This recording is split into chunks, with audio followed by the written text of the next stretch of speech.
on the pod today, we have somebody, and we're trying to figure out, is he a psychologist? Is he a life coach?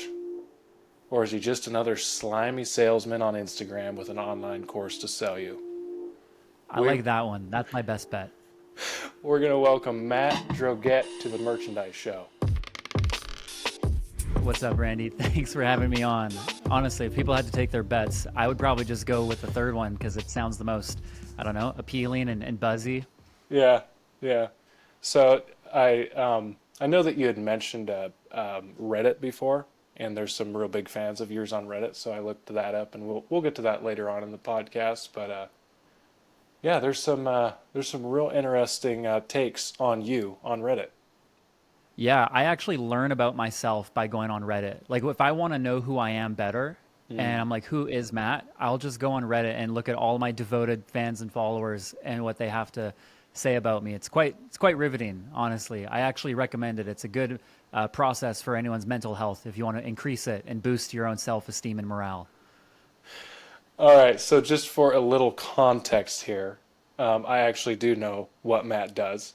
Um, he has, well, I'll explain it how I see it, and I guess if I get anything wrong, you can correct me, Matt. But he has an online course that helps Christian men deal with porn addiction and also with emotional health.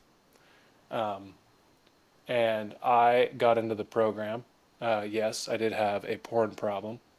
I'm still working on that, but what attracted me most to the course was the help with the emotional part of things because that was something that was missing for so long in my life. And like I've had this little, I guess you could call it a trait.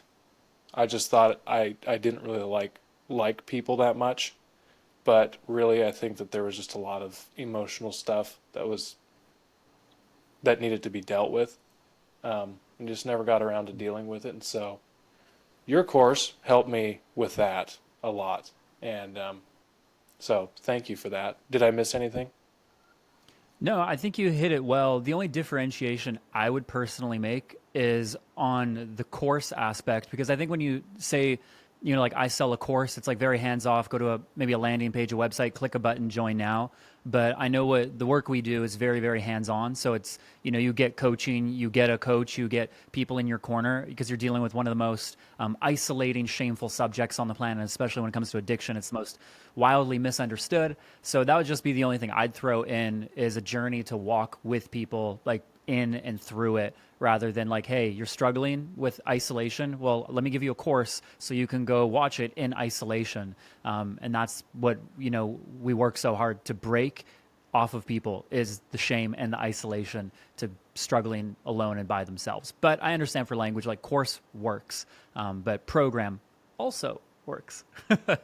All right, all right. So tell me a little bit about where you came from, um, just like childhood. Where Do you we? need me to give you the birds and the bees talk, Randy, on No, where people come from? No? no. I think I got that down. But Okay. like, where were you born? Um, what? How old are you? Stuff like that. Okay, all the things that matter on a first date. I'm 28 years old. I have a wife. We have three kids. I have two boys and a daughter. Our middle son has Down syndrome, and I love to communicate that because I love him beyond measure. And I never knew someone with Down syndrome until the day our son was born, and he's the biggest gift of my life. I was born in Winnipeg, Manitoba, in Canada. For anyone who knows where that is, if you don't, just Google it or Chat GPT your way into knowing what Winnipeg is.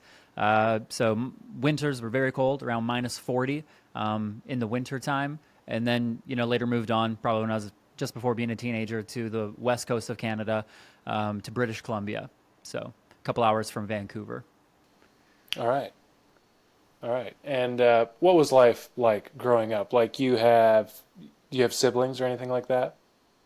Yeah, yeah, there's six of us. I got an older brother, and I got four younger sisters. So I'm the second oldest in the mix and in the dynamic.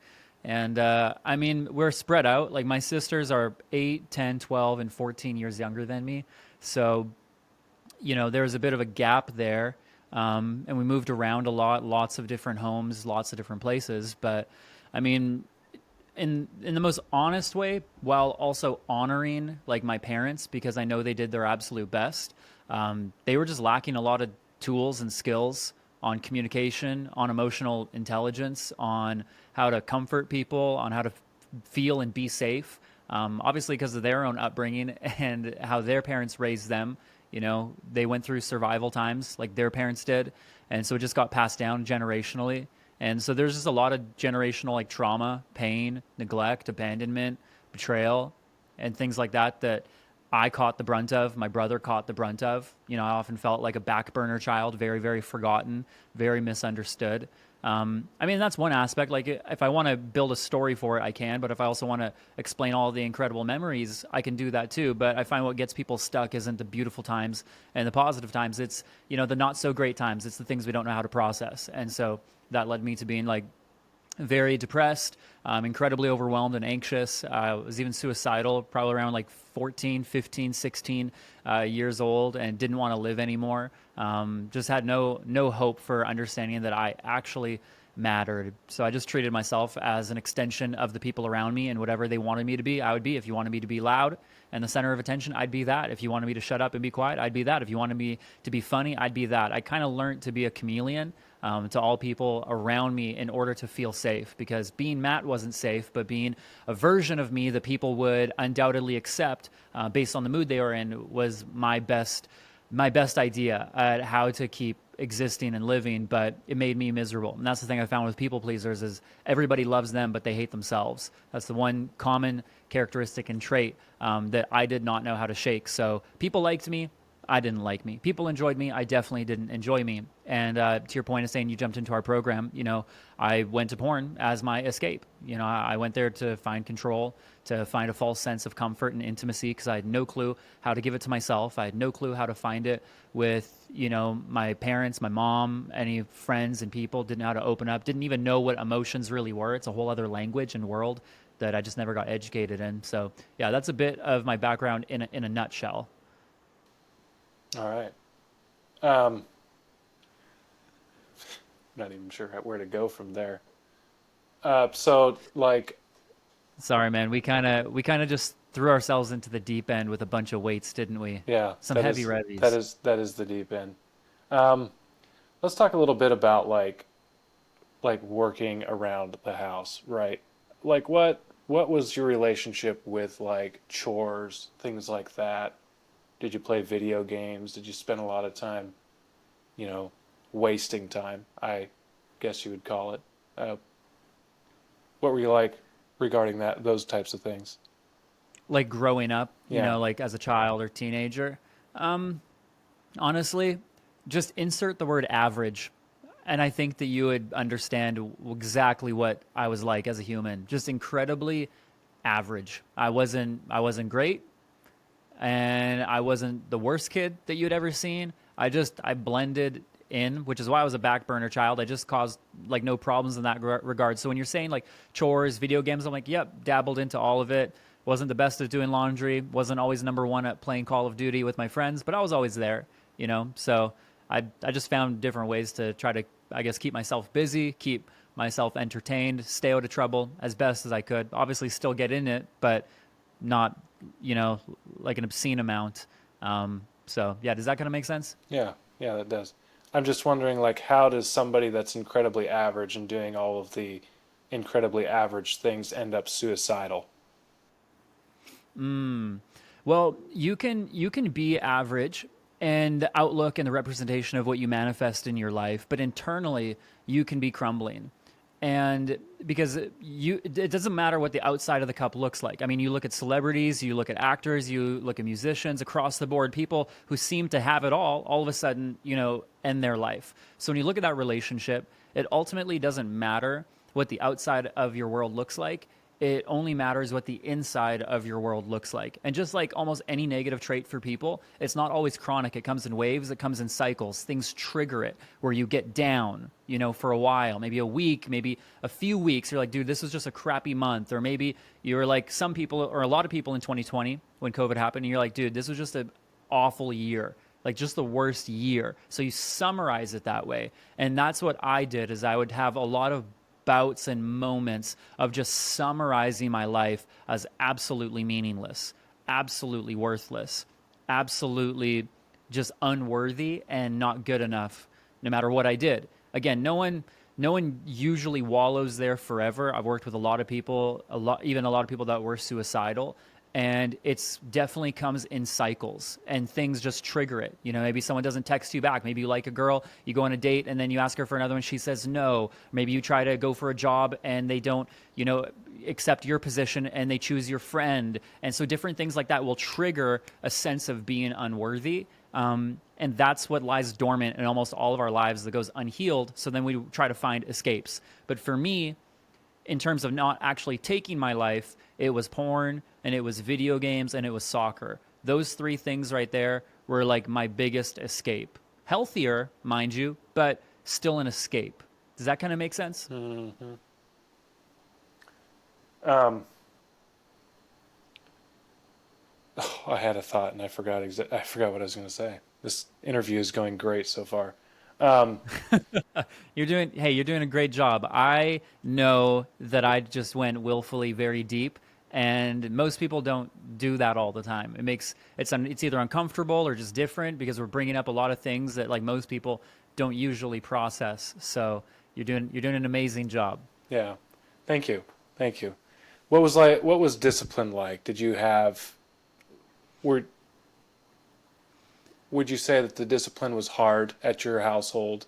Were your parents harder on you than like your friends' parents? No, and I wish they were. My dad wasn't in my life. My parents divorced when I was a baby, like when I was 2. And my mom got remarried. She's on her 3rd marriage now, but that stepfather of mine was incredibly passive, and so was my mom. So very avoidant personalities. So I didn't really get disciplined. There'd be empty threats.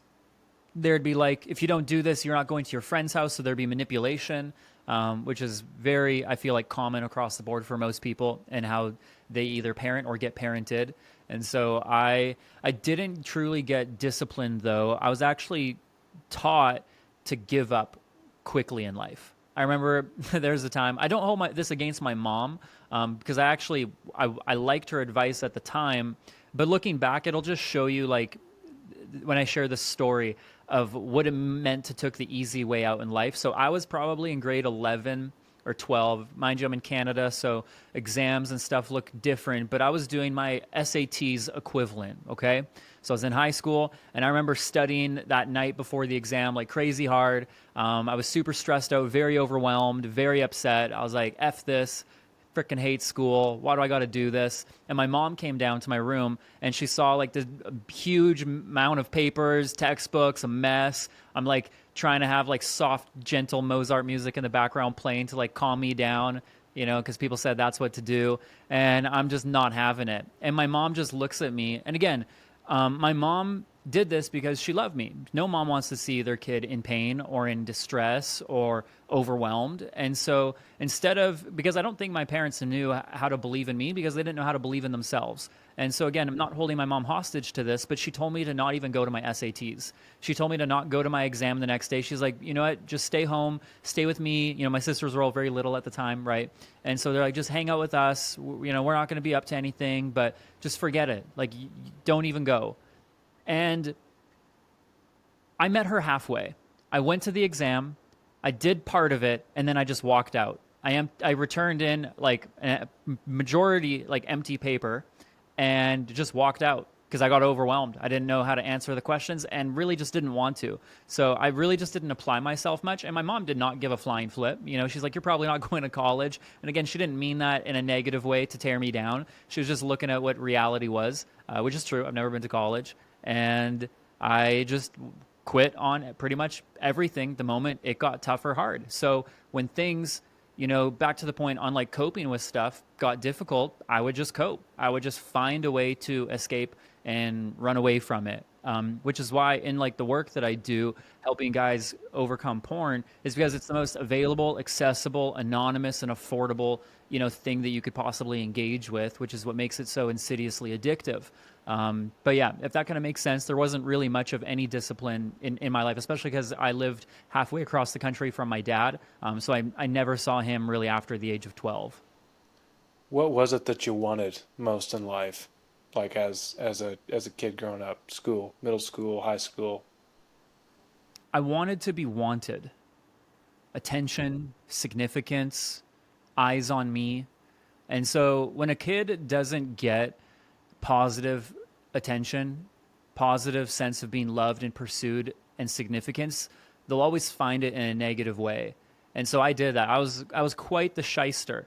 I was average up until high school, and then I just did whatever I possibly could to get attention from girls, from people in older grades or chicks in older grades. If I was in grade 10, I'd like start talking to the girls in grade 12. Again, you guys say senior, junior, all that kind of stuff in the US. That's unbeknownst to me. In Canada, it's just a number, just grade 8, 9, 10, 11, 12. And so I would do that. And I remember like starting food fights. I went to I went to public school my whole life, but I finished at a private Christian school. Dude, what idiot tries to start a food fight at a school that everyone's paying to be there? Like, I was just dumb. I remember like flooding the school and clogging all the toilets in the boys' bathroom, and it was 2 stories, and it all started pouring over, the wall down into the foyer and things. It's just like I did so much crap like that. And yeah, I don't know where I was going with that from before, but in terms of what I wanted is I wanted everyone to know who Matt was, because I felt wildly unworthy and insignificant of people seeing me. So I had to do something big to get that. Because like 6 kids in a family, my brother definitely got more attention than I did when he moved out at 15. He was into drugs and that whole scene like right away. So it garnered a lot of my mom's worry and attention. But they were both just absent. My mom, my stepdad in different places, and my sisters were all so little. That's why I felt like the back burner. So I had to assert myself, but it wasn't always in positive ways. Majorly was in positive ways. Do you think any of those feelings apply to like why you started a business or working for yourself?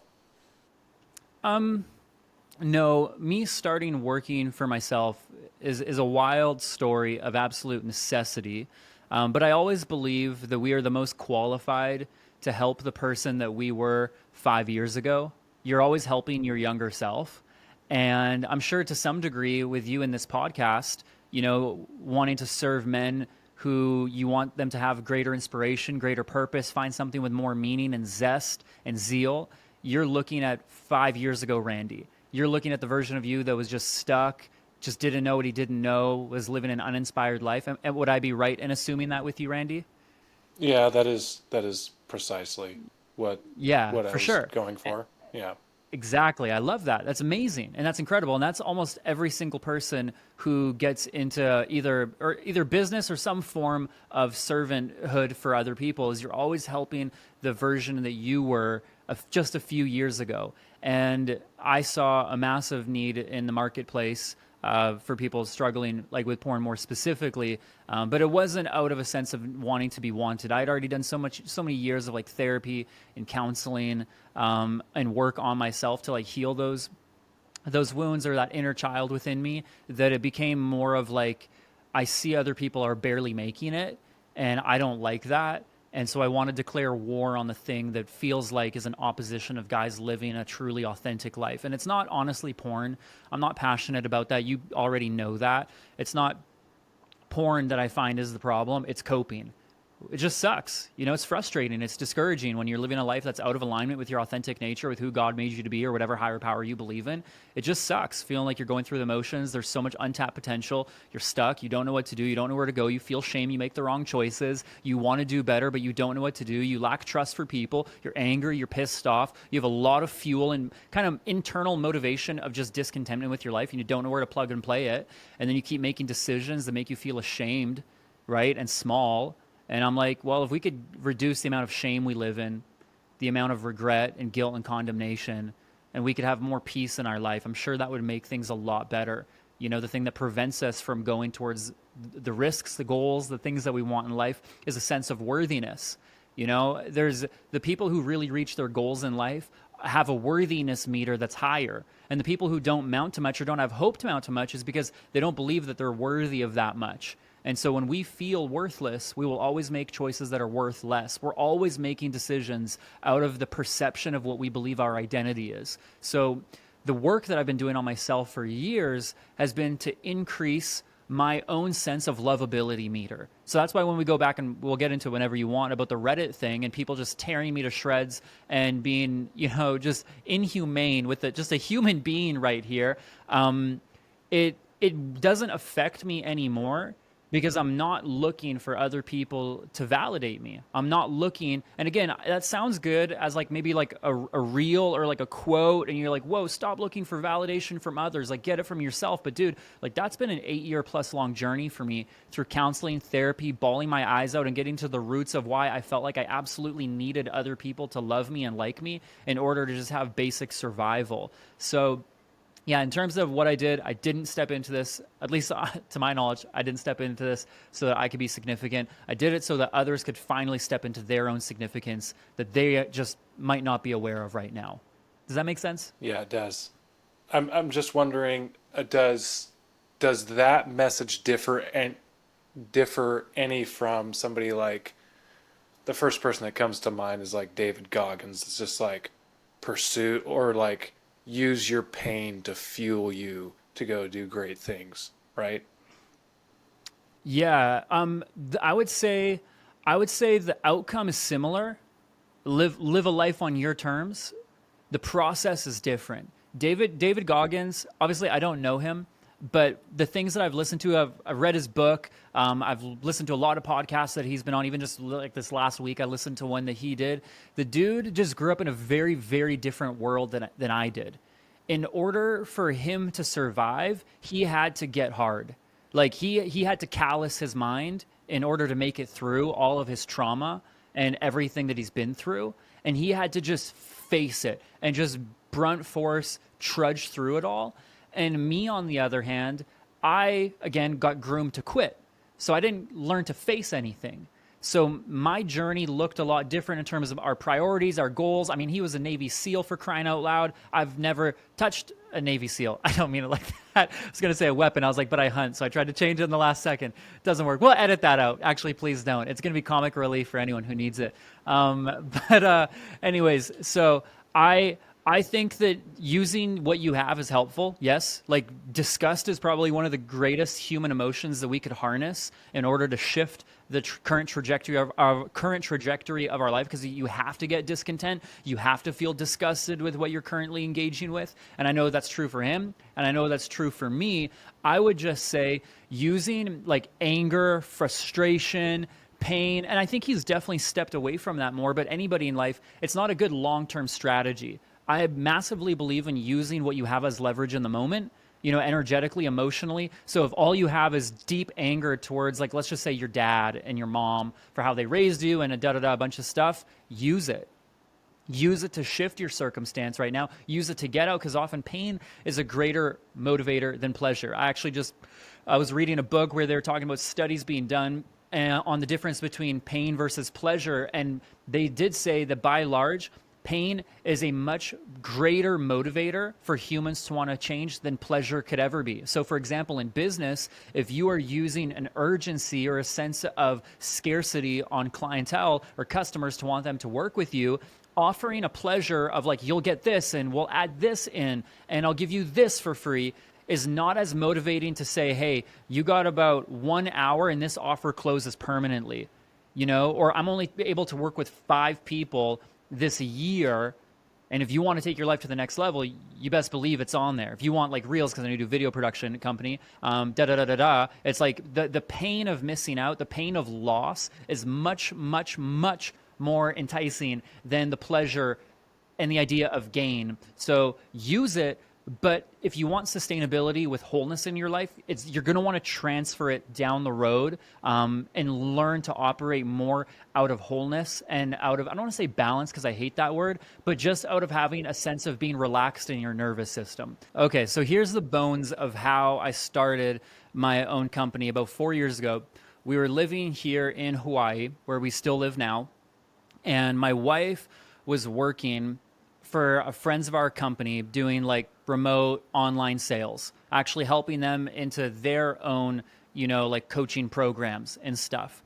And I was a stay-at-home dad, so our 5-year-old now, he was 1 at the time. And so I was a stay-at-home dad and just rocking that, taking him to the beach every day with all the other mamas. And my wife was just hustling and grinding and working. And I, in part, liked it and loved it because, who doesn't want to be at the beach here in Hawaii? But I also hated it because I felt like we were just in wrong roles, wrong energy. And so I'd been slowly working with people for free, just coaching them. It was always my number one goal that I wanted to do, is just believe in people and cheer them on and help them get unstuck mentally and emotionally from the roadblocks that they're currently experiencing. And my wife, we come home from church one day, and she just says, "Hey, babe," she said, "I just want you to know that I quit." And I was just like, "Quit? Like quit what? Like quit doing like dishes? Like you don't want to make lunch? Like you don't want to change the diaper? Like what do you quit?" And she says, "Yeah, I quit my job today. You're up." And out of nowhere, we didn't even have a conversation, like not even a conversation. And now you got to remember the context. I'm a Canadian with no green card, with no residency, no legal standing here in the United States. And my wife is telling me that she quit our only job as our only source of income when we doubled, if not tripled, our expenses by moving to Hawaii. We lived in Canada at a we lived on 30 acres, bro. Beautiful place, so cheap, so cheap. And we like tripled our expenses by coming to Hawaii. And she says, "I quit my job, you're up. Figure this one out. I'm done working. I don't want to do this anymore." And I said, "Okay, well, thank you for telling me. You're definitely making lunch and doing dishes and cleaning up the diaper then. Glad to know that's not what it was about." And I just kind of had a moment with God where I was like, all right, let's take my plan like G or Q, which was coaching men. I wasn't helping guys out of porn. I was just doing emotional health coaching, helping guys into their purpose. And I said, "Lord, we need to bring this to become plan A right now." And I knew the story of the Vikings on how they were such great conquestors. And you guys probably, you know the story, and so do your listeners likely, but I'll just say it really fast for those who might not know, is they were such incredible conquestors because when they got to a new land, what they would do is they would actually burn their boats upon arrival. And they would just say, "We are going to have one of two options. We either win or we die. There's no middle ground. There's no retreat. There's no surrender. There's no going back. Burn the boats and take the land." That was their methodology. And so it made them have a very strong do or die, like back to the wall, like absolutely no point of going, in retreat at all. And when my wife said that, and I knew that we were like halfway through the month and rent was due and we have no savings, I was like, okay, like, bro, I'm a Viking. I'm like a modern day Viking for my family. And so I just kind of dusted off this old, and dusted off these coaching materials that I've been writing and working on. And I remember I kicked my wife out the next day with my son. And I grabbed my camera. I sat it up in the living room. And you've been through our program, like the one course on the emotionally healthy man, right? That 9-week long intensive. So that was me filming like the next day after my wife quit her job, that whole program. And so I grabbed that camera and I keep it up because of that reason, of just like the roots of the story. I put tinfoil on one side of me for lighting to be shadow cast from like the window. And I had mops and stuff holding it all up between the couch cushions and other things, like just a whole bead of tinfoil to reflect lighting. So, because I couldn't afford to do anything, we just had our one, camera that we had bought. That was a big purchase at the time when we didn't have money because we thought we're going to Hawaii. Let's make some memories and take some family pictures. So that was what we did. That was how I started. And I had to find a way to make ends meet, but also fight to know that it's about the customer, it's about the client, and it's about serving them too most wholeheartedly. And yeah, that's kind of the beginning. And I mean, 4 years later, bro, and I mean, we're still cruising. So that's a good sign, I hope. Would you recommend finding a wife that does that to you? Just is like, all right, you're up, do it. No Yeah. warning shot, no nothing. Just do it, Matt. You know, what's funny is that my wife, and she'll tell you this, she didn't actually believe in me. She did it out of her own sense of frustration, not her present-minded belief in her husband. And a couple days in, she actually told me, like, I don't think this is going to go well. This isn't going to work. Like, this is going nowhere. This is just like a giant kind of like fail and fall. Like, we should just leave back to Canada now. And this is crazy. I don't tell too many people this story. I actually reserve this story specifically for guys who come on our retreats here to Hawaii. But I'll share it with you just to kind of go full circle super fast. I ended up having a friend reach out to me, incredibly prophetic. For those who don't know what that means, it's just in my line of faith in knowing God. It's someone who can hear the voice of God for other people. And the idea of the prophetic is that you know things about someone that you could have never possibly known.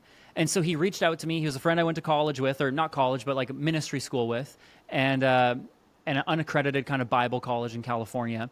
And he basically just said, he's like, dude, I had a vision of you. I was praying this morning and I had a dream that you were starting this business, where you were teaching people about relationships and communication and boundaries and helping people become like healthier individuals. And he's like, whatever that is, I don't know. He's like, but go for it. Like the Lord is on it. And he's like, it's going to bless you massively. It's going to change your world financially. And he's like, and God's wanting, and then kind of went into it deeper. And so that was about like 3 or 4 days in of taking like just massive action on filming the modules for one of our programs. And then my wife started to have a lot more belief in me from that point forward, which was helpful. But to your point, I feel like in order for people to truly create a change that they're wanting, use my story as a bit of a metaphor, if you will, or an allegory, like for your own life, to whoever's listening, is that oftentimes we do need an external motivator in order to create change. Human beings, we tend towards complacency a lot.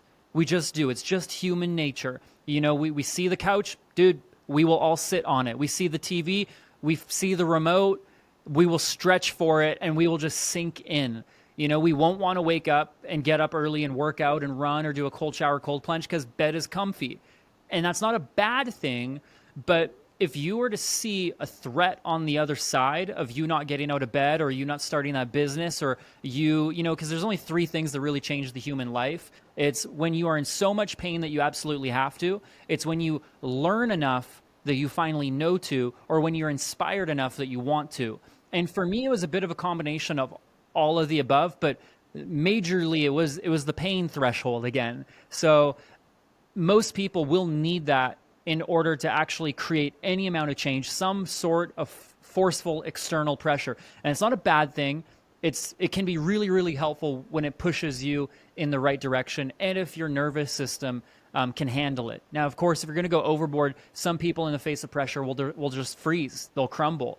And I had a lot of that like mental barrier to overcome when I first started, because majority of life is just one giant game of the mind. And so I had to confront probably like 20 limiting beliefs when I started my business. So it wasn't just like, all right, I just start, I'm happy go lucky. It's like, do I fit in? Is my offer going to work? Is anyone going to pay me? Can I even help? What's my messaging? How do I serve somebody? I hate this stupid lighting.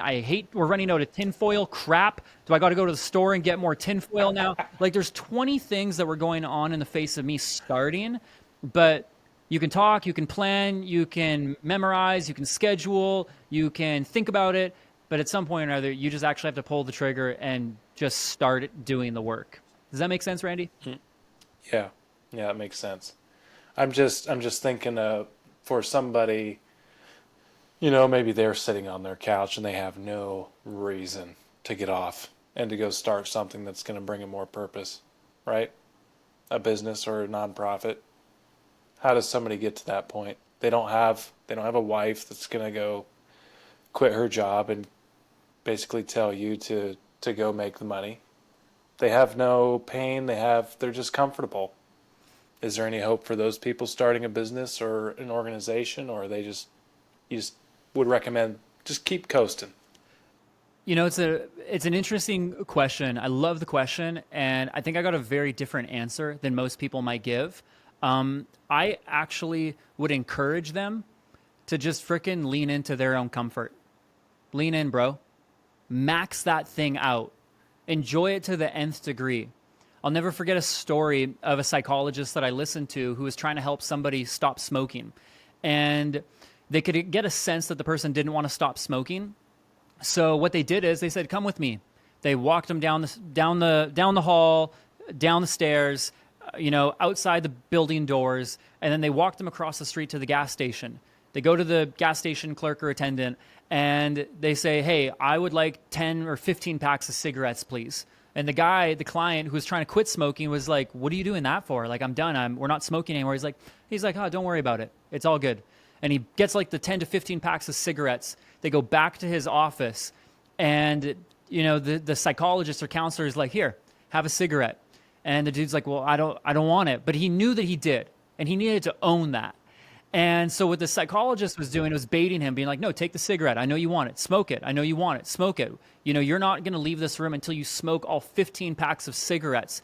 And then the guy's like, "No, I don't want to do it." And what this psychologist or counselor was doing was establishing the boundary on where this man had a sense of self and where he didn't. So then he started screaming at the dude, threatening him. "I will kill you if you don't take all these cigarettes and start smoking right now," is the true story. And so then he grabbed and lit up like 4 cigarettes in a hand and just started fuming, just puffing at them all. And what he was doing was maxing out that man's threshold on what going that direction truly looked like. And so for some people who are coasting and comforting themselves and just sitting on the couch, let's just say no one's really just ever sitting on the couch, but you're just kind of numbing, you're coasting, you're going through the motions. I would say, dude, keep doing that. But if you're going to do it, just do it hard. Like go full out and maximize that as much as you possibly can until you recognize that it doesn't fill you, it doesn't fuel you, and that there's a lot of disgust there. Because if you're taking somebody who's generally all right with where they're at, they're not going to change out of their own volition. You got to increase the amount of discomfort or pain that they're experiencing about that scenario. So I'd say there's so much hope.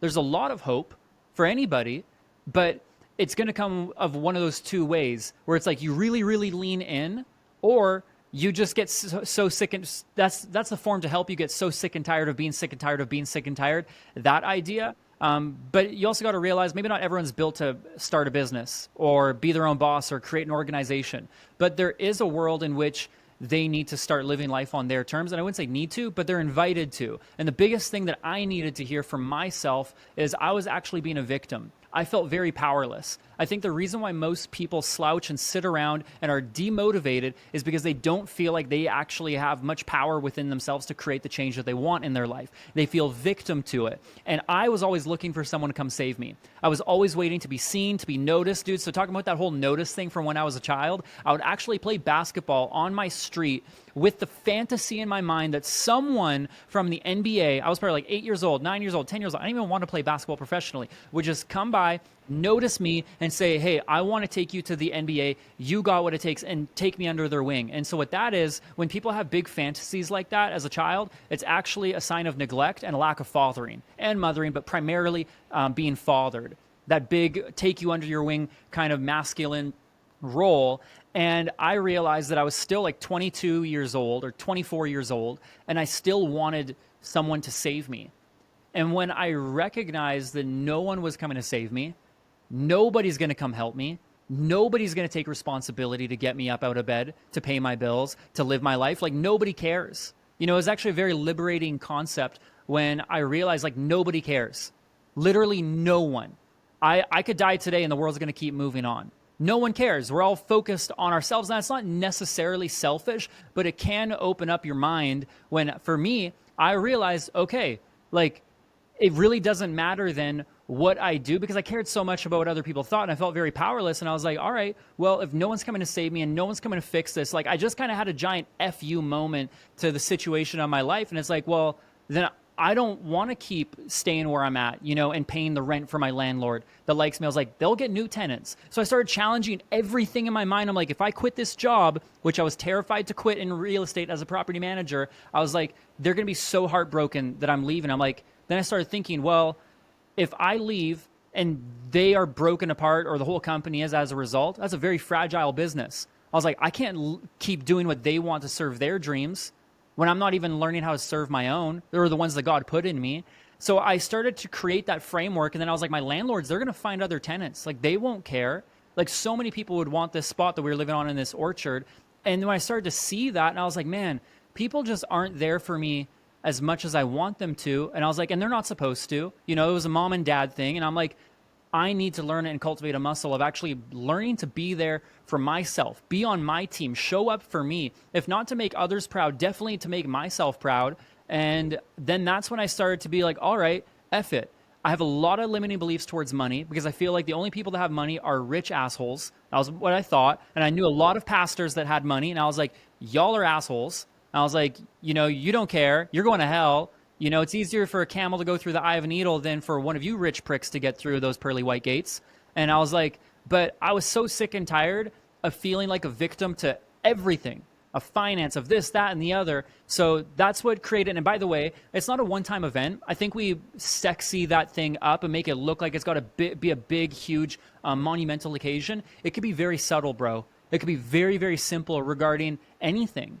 And I think that people need to get disgusted with where their life is at often because they know that they're made for more. And sometimes even like a podcast interview like this could be a catalyst for pushing someone over the edge, not giving them permission, but modeling. I'd be like, oh, I didn't know that I could think that way. I didn't know I could talk to myself that way. I didn't know that I could barter through life with God like that. Because I kind of said to God in my own way, I was like, I'm either going to go for gold on my ideal life that I feel like you've given me dreams to create, or I don't want any of it. Like, I'm not a half-ass kind of guy. I don't want to go through just a few of the motions and barely arrive and just scrape by.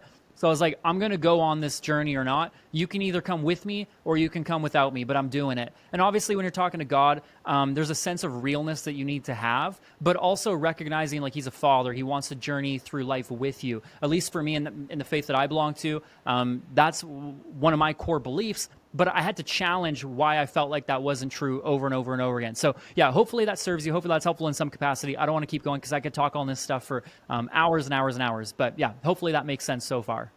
So we had a little bit of a technical issue with the software that I was using to record this conversation. But just for context, this is the part of the conversation where I started asking Matt about some of the criticisms that I found about him on the internet.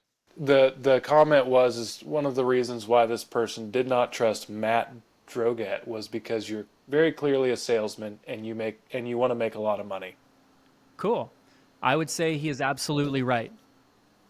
But I would challenge the reason why that's wrong. Money is a tool that we use to enjoy our lives and make the world a better place. I run paid ads. 1 month I spent over $30,000 on paid ads, on marketing, on Facebook and Instagram ads. I couldn't have done that, and we enrolled a lot of people into our program that month to help them and change their lives, and it wouldn't have been possible without paid media, without an outreach funding, if you want to put it in more poetic or altruistic terms. And so I don't think money is bad. I think it's incredibly useful. I think worshiping it is, but I don't need it. You could take away our home that we just built, take away the camera, take away this plant, beside me. That's not a bad thing. And I'd say sales, the heart behind sales is just helping people get to the outcome that we both know they want to step into. Like that's truly what sales is really for you. Like if someone doesn't want to step into our process, I don't want them to step into our process. I think that there's a lot of limiting beliefs that people have to like sales and manipulation and sleazy and coercion, but true sales, I love because people hate, to be told what to buy. They hate to be forced and pressured into something, but people love to make purchases, and people love to do that to benefit themselves. But I don't think it makes sense to say that's the only reason why you wouldn't do business with someone, because insert any food item you've ever purchased, any store you've ever been to, that's the exact same thing there is sales. You go to Walmart, you go to your church where there's a tithe. It's the same idea. It doesn't make it wrong. I just think the heart behind it matters. So yeah, I don't think the guy's wrong, but I also don't think it's bad. I just think that we all have different contexts on what sales and money mean. All right. Next one. This is a real doozy. I think this guy's got you. I hope so. Real men of God don't wear earrings. Dude, I took mine out. I saw that Reddit comment and I was like, yeah, that guy is so right. I need to remove mine. In all honesty, I have had earrings for probably like a decade. And here in the ocean, they kept falling out because they were like plugs, like spacers. Like there's still little holes that you could kind of see through. And so I was tired of having to buy new ones. After like the third time going to the store in like 2 weeks, I just said to the lady at like the tattoo shop, I was like, this is my last time coming in. I was like, if you don't ever see me again, it's because I lost them or they've never fallen out again, but I'm just not coming back. And she was like, all right, farewell. But I mean, yeah, if that's what he believes, it takes to be a man of God is to not have earrings, then hopefully I've redeemed that for him and helped build his philosophy. All right. Number 3 here. He gives me V-Shred guy vibes. He gives me what? V-Shred What is guy that? vibes. You've never seen the ads for V-Shred? No. Oh, V Shred. Like Yeah. the dude who It's like that. go for it. It's the guy that, oh, you don't need to stop eating pizza. You don't need to run on the treadmill every day. You don't need to do all this stuff. I have exactly Right, the right, right. formula. Dude, that guy's so jacked. I'll take that. That's actually a compliment and a huge honor. That guy, he's V shred. Like the guy's shredded, and I'm absolutely not shredded like he is. So that's legit. I actually appreciate that people on Reddit are being kind for once. Thank you for bringing that up. Yeah, but you got the vibes. So Oh yeah, I not guess you're body, halfway not there. V shred body. Shoot. Okay, crap. That sucks. All right, the last one that I wanted to touch on is the discussion was on the price of the course, Program. which is a whole nother Program. or I'm the just program. kidding. It's the We can program. call Yeah, it a course. sorry. It doesn't matter. They were discussing the price of the program and why does it cost so much? And one person's observation was, is it possible that it's expensive because Matt wants to live a great lifestyle in Hawaii? I mean, is it possible? Yeah, it's definitely possible.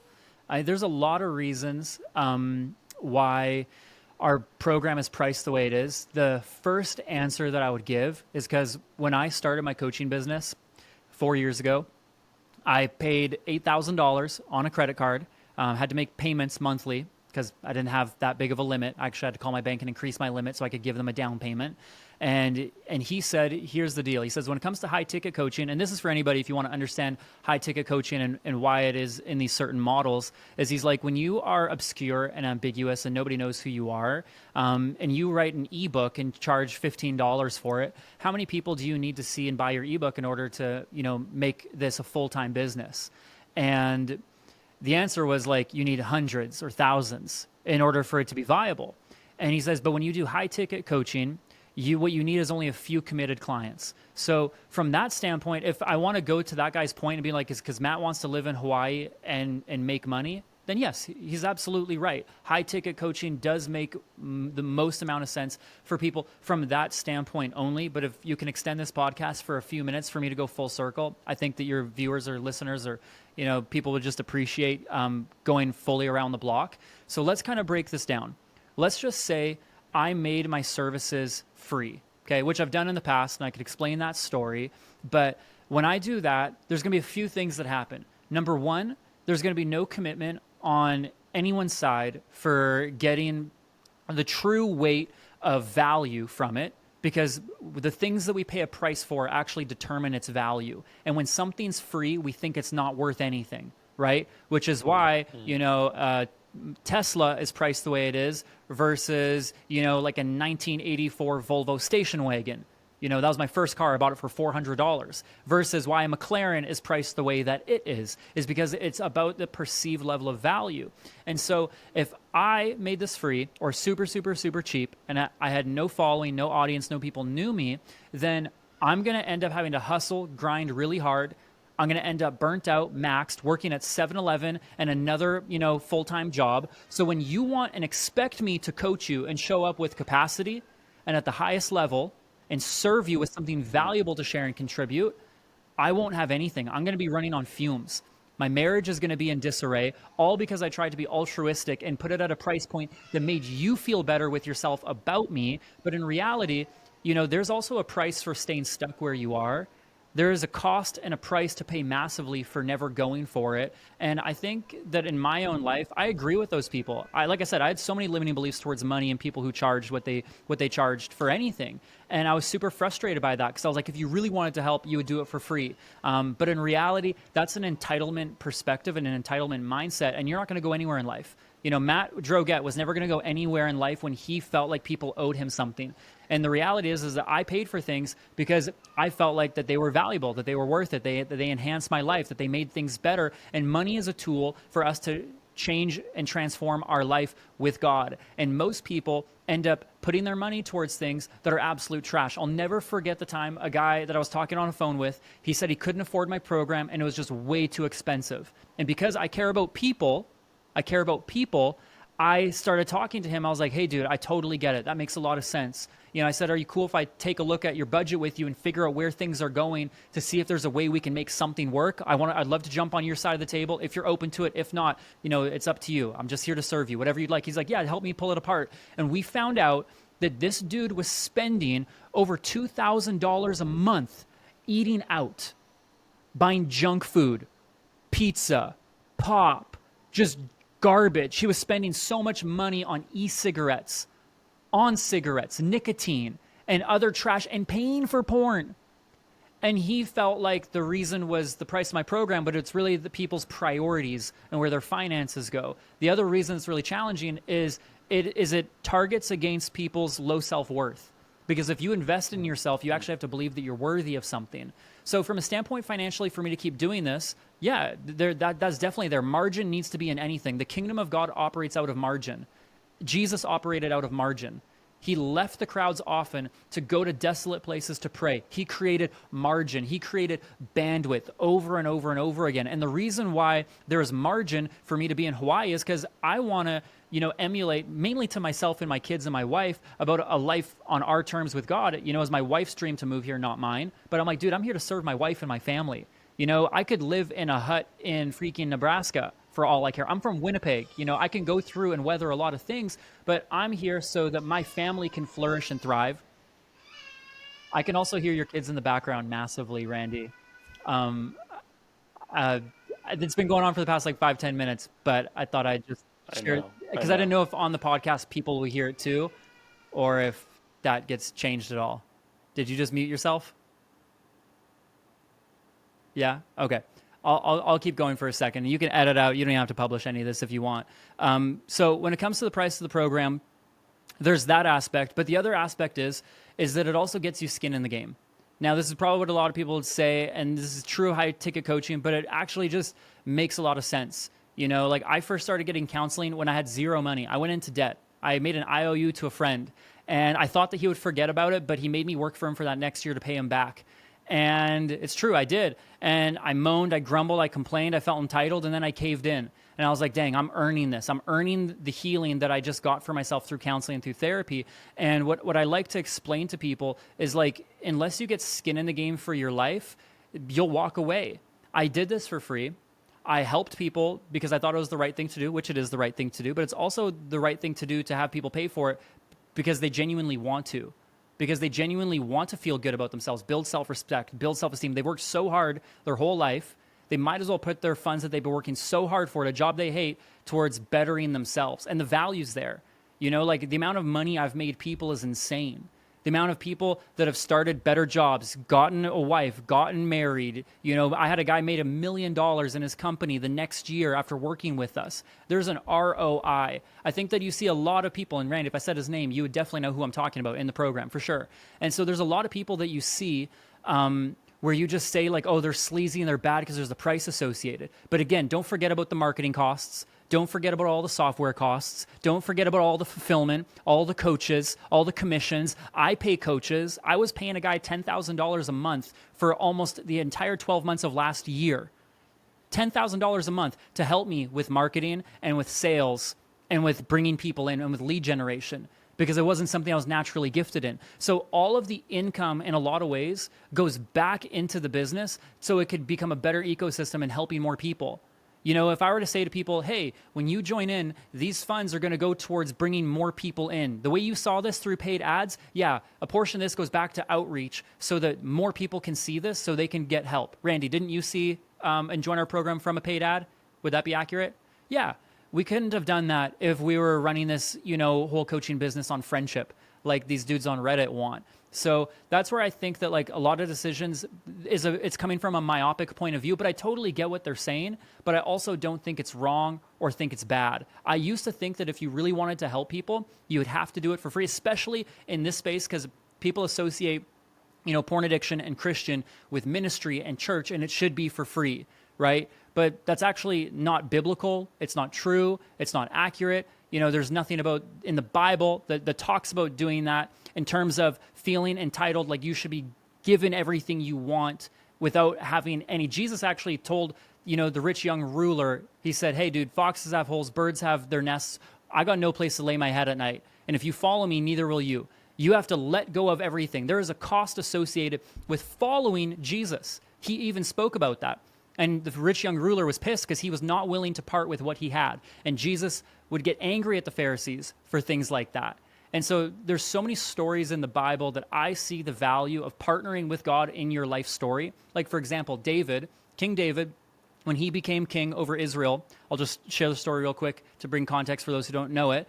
When he became king over Israel, he spent $400 million to $3 billion of his nation's capital on a temple before the Lord. Think about that. Someone becomes king and they build a temple between $400 million and $3 billion as a place of worship before God. You and I are that temple now of the Holy Spirit where God's presence dwells.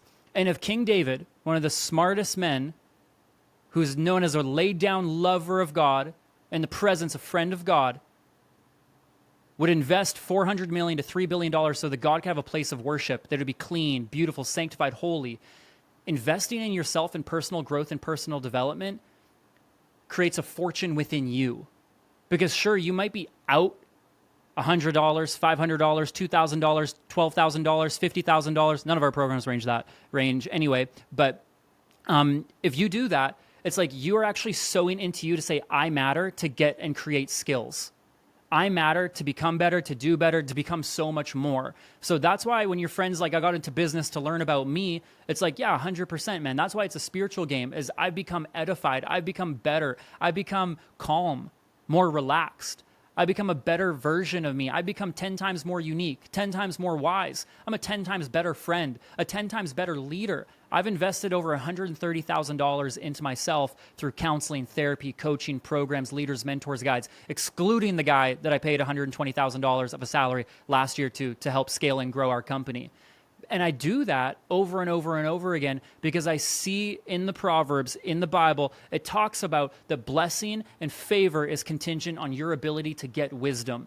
And wisdom is always attached to operating through God's people. When they have a gift that you want to walk in, you honor them to pay them to expedite the speed in which you're going to get to that place. And for me, it's a no-brainer.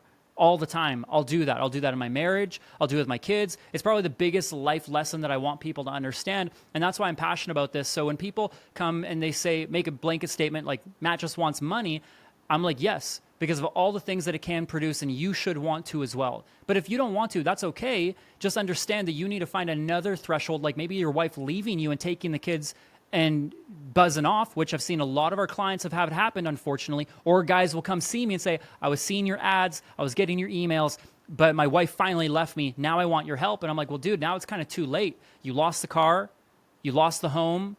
I was like, you got all these lawyer fees. Like the average price of divorce in the US is over $100,000. And a guy said to me, he's like, oh, that's not going to happen. I don't even have that kind of money. Came back to me a few weeks later. He's like, dude, this thing's already looking crazy steep. I'm like 60K in debt. And I was like, and you're just getting started, my friend. And I said, because the price to pay for healing is always much less than the price to pay for divorce, for things ending. So those same types of people that have a mindset, a shattered worldview, that say he shouldn't be charging, like, dude, you better freaking want to figure out solutions to your life and world now before it gets way too late. Like, this isn't when crap hits the fan, I'm going to start shifting and changing things. It's going to be too late. You're going to have no capacity, no bandwidth. And I'm like, and for the people, the leaders that you hire in your life, you ought to want them to feel a reward for working with you, where they're excited to wake up every day responding back to you, where they're excited for when crap hits the fan in your world, so they get to be there for you. Like, for me, in my world, I'm able to say what I'm speaking. When you said at the beginning, is he a psychologist? Is he a life coach? Is he whatever? It's like, I'm 28, but a lot of people think I'm way older, or I'm a psychologist or trained therapist, and I have no degree. But I spend every single day of my life, every second of my life, figuring out and pouring into understanding why people are stuck, so it makes me better. And when people partner with me for a small fee ranging between, it could be $100 to $10,000, it all just depends. When people invest with me for that, you know what they're getting access to? They're getting access to $130,000 plus in 8 years of what I've fought for to grow and learn and know and become. So at a snap of my finger, I can go through the Rolodex of my mind and impart anything: wisdom, knowledge, experience, perspective. I got 3 kids. I'm 28. I live in Maui, Hawaii in a over $1 million home. I got a son with special needs. Parenting looks different. I have a lot of experiences under my belt, even as young as I am. That's why I market generally to younger people, not older people, because I'm not trying to flex I can save the whole world. I'm just trying to help the version of me from 5 years ago. But I have something to contribute to those guys and married men, and talking about sex and problems in marriage and postpartum and what does that look like, because I've been there. And I want to help people through it. And if I could shave off years, decades of frustration from your life and launch you and condense decades into days and getting you from where you are to where you want to be, dude, it's a fast pass. It's a shortcut. It's the same reason why you go to college and school. Those people that are pissed off on Reddit are not the same people that are pissed off about someone spending $200,000 on medical school for someone to go into debt to learn how to become a physician. Why? You're still paying to shorten the learning curve. You're still paying to learn what a doctor says and some teacher says on biology or physics and the brain and the human body and the nervous system, and you're learning all those things. It's the same reason we applaud people for going to school, is to learn and get a degree and get an education. And what I'm promoting is, when you get a self-education, you get a self-made life. But if you get a standard education, you get a standard life. And I'm a huge proponent of people investing in themselves, because if you want to work a job, that's fine. But if you want to invest in yourself and make a fortune, that's super fine. And I don't think that that should be taken away from the people who actually see value in it, who want to grow, who want to become so much more, just because they think some dude's entitled. And I'm like, that's just not the way the world works. We really love to make things super black and white. Actually, fun fact, people that have went through a lot of trauma love to see the world and can only see it through a black and white lens view. There can't be any shades of color within it. So people that are more traumatized actually have a very black and white sense of seeing the world. Right, wrong, good, bad, yes, no, black, white.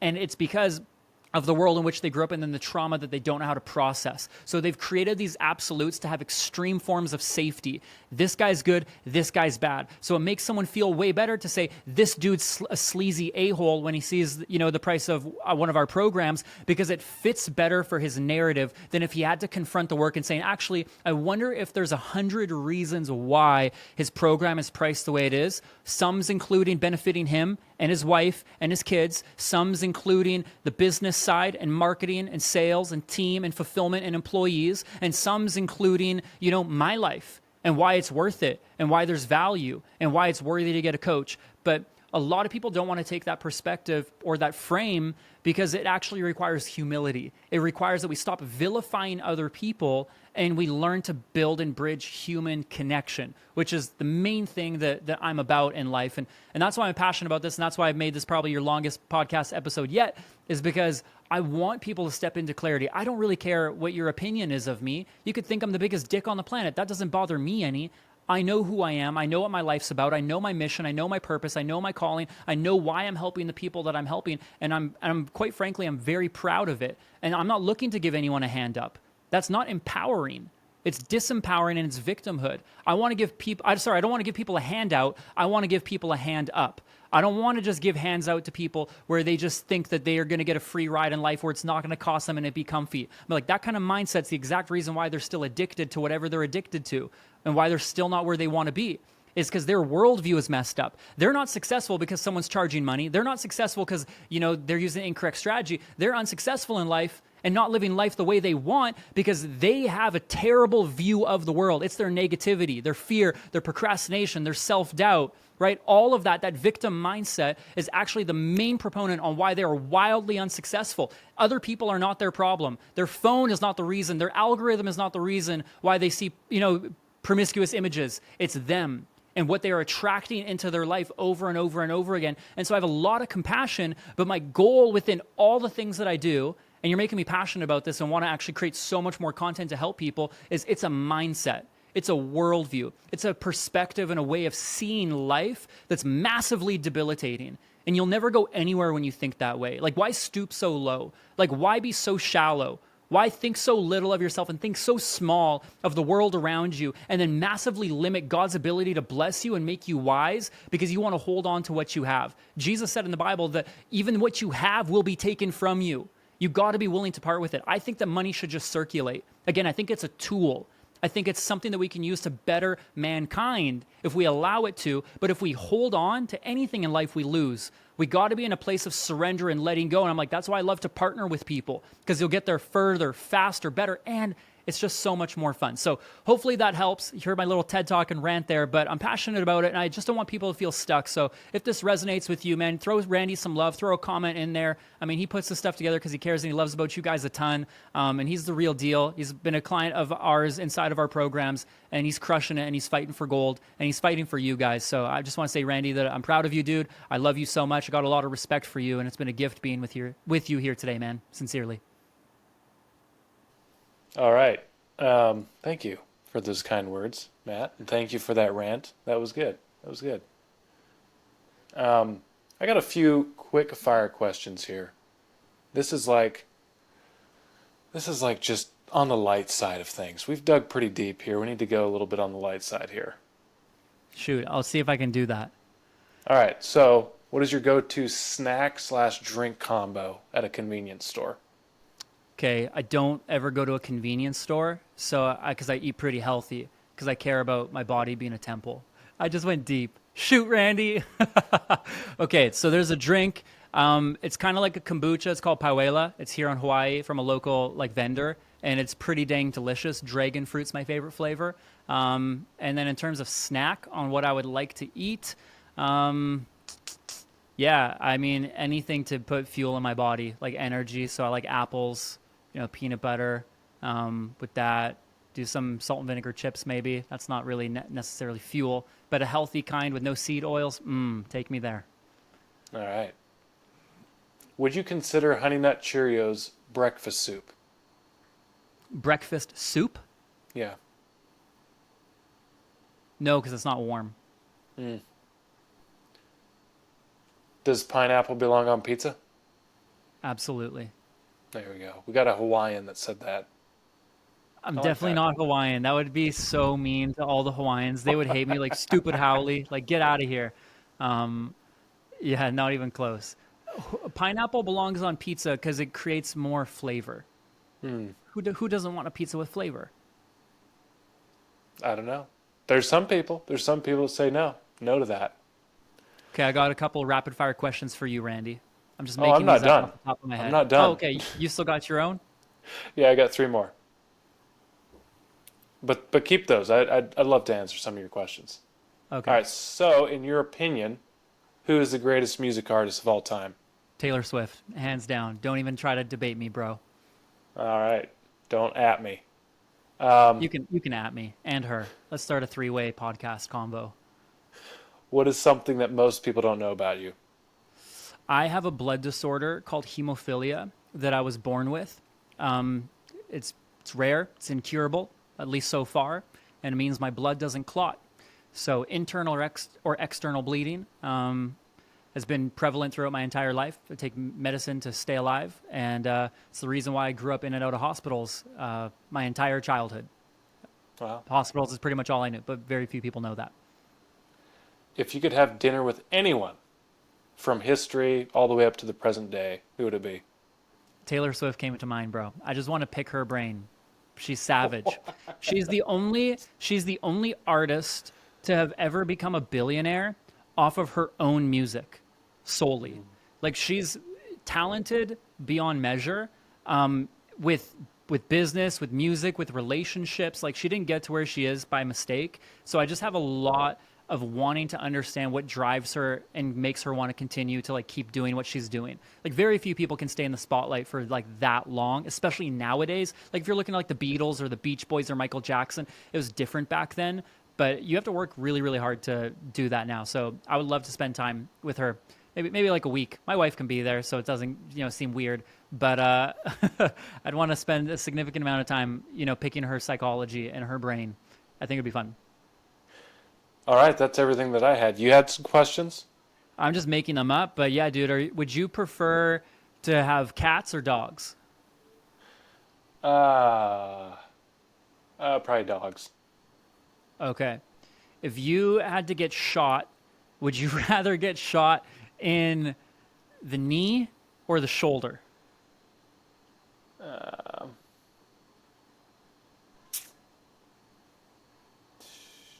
Knee. I'd go knee. Knee. Bold. Okay, if you had to have two different hairstyles, one is you're either like absolutely bald, like just Caillou type bald, nothing there, or you had to have like long dreads. Which would you choose? Oh, I, I don't know if that's completely fair because my mom had breast cancer, went through chemotherapy, Hmm. lost all her hair. So, in solidarity with my mom, I shaved my head. So, I've been bald, completely bald before, shaved down to the skin. Bicked. Um, Beautiful. yeah. So, I know what that's like. Have never had dreads, though. Hmm. That'd be an interesting experience. I'd This is for just the rest of my life. I just have to do that. I didn't say that, but let's just say a year. Oh yeah, I do dreads. I do dreads for a year. Okay, cool. And my last question that I came fully prepared wanting to ask you, Randy, is Okay. I didn't actually, would you rather make $1 million a year shoveling poop and manure?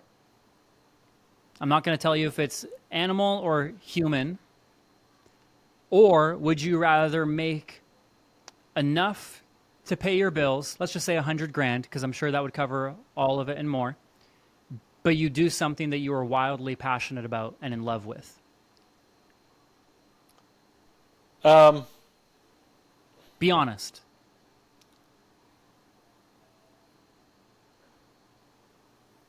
that's a job. That's a job that's gonna last for the rest of my life, or until I retire. Yeah. Oh man, I think I would go with what I'm passionate about. I mean, I've worked Mhm. at jobs. I've had steady income. I've made more money, a lot more money than I currently am making. But Mm, I don't think that I've ever been at a happier place in my life than I am right now. So, beautiful. Beautiful. I love anyway, that. yeah, Do you want me to give my answer to that question? do it. Okay, so here's what I'm going to say. I would shovel crap for the rest of my life because when you read the book Man's Search for Meaning by Viktor Frankl, the idea of contentment or drives purpose is all a perception of the meaning you give it. So I would just learn to find incredible meaning through what I do instead, and then learn to love it in aspects or in forms. You could make videos, TikToks, Reels, like find ways to like just crazily enjoy it and make it better or what it is. That's just what I would want to challenge myself to do is learn to find ways to absolutely love it. If I couldn't, though, I wouldn't choose it. I would only do it if I knew that I could find a way to absolutely love it, which would be, the real benefit and goal from the way I see it. Alrighty. Well, thank you for coming on the show, Matt.